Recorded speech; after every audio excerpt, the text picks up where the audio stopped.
I just looked on my table and my DSLR camera was there. And I was just like, okay, won't you stand in front of my lens? And then it just snap, like it just flowed from there.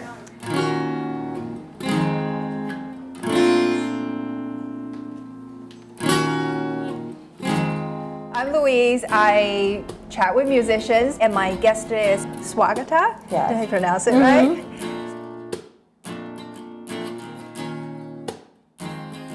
She's from New York, but she lives in Seattle now. Can you give us a brief intro of your singer-songwriter story? Well, I've been playing music all my life. So I would say I started my whole musical journey when I was like 7. I started on piano. But since I was a kid, I sang a lot of Indian classical music or Indian music.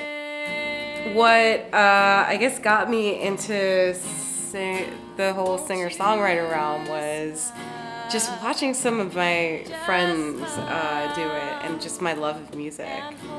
I started by singing a lot of covers, and then after that I started writing more, and it's kind of been a journey since. So it's great. I'm really enjoying it.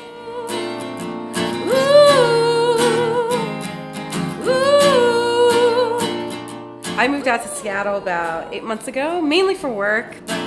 Won't you stay? It's nice to kind of have that comparison between the feel in New York and the feel in Seattle. What I've noticed in Seattle is that it's a very collaborative environment, very collaborative community. I've met some amazing musicians out there. There's a lot of jazz focus, so a lot of improvisation and a lot of jamming. You can probably tell, I have zero experience in jam sessions. As a classically trained violinist, I just read the sheet music, which I think I need to learn how to improvise and do cool things like what you're doing. I feel that that helps in just becoming a better musician. Like yourself, in piano, I was a classically trained pianist, so lots of Beethoven, Mozart, Rachmaninoff, all that stuff. Yeah. And it's just like, okay, like classical realm, like sure, you're reading sheet music and it's very technical, and sure, you have a lot of dexterity in your fingers, but you don't know really how to improvise. With the vocal training I've had, especially with the Indian classical training, it does help me get into that realm of improvising a lot.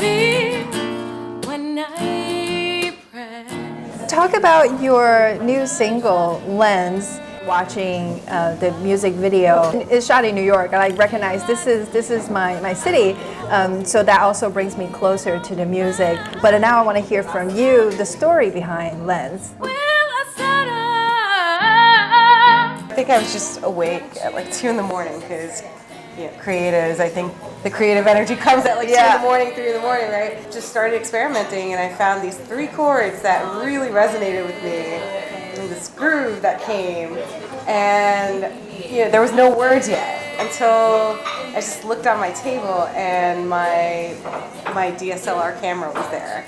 And I was just like, okay, won't you stand in front of my lens? And then it just snap, like it just flowed from there. One of the things I found about being a singer-songwriter is that sometimes you get into a lot of writer's block, and you don't know what to write about. Or sometimes you know what you're writing about, but you don't have music for it. You're not sure what chords you want to use or things like that. This particular song was purely experimentation, and it just flowed so easily. It was just one of those songs that I was just like, I felt like I was supposed to sing this song. When will I be in front of yours?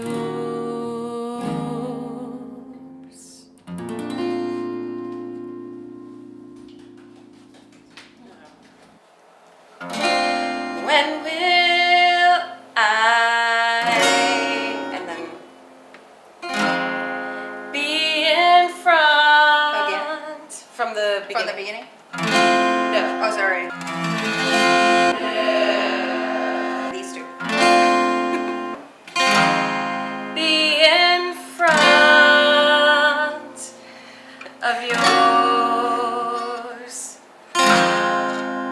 then the first chord one more time, just slow. To end the song. Yep. Okay. That's perfect. Oh wow, you're so generous with your comments. Thank you. That was Lens by Louise, and I did a terrible job, but thank you so much, Swagata, for teaching me. And it's great to be able to put something out there that's yours, that's from you, from your heart.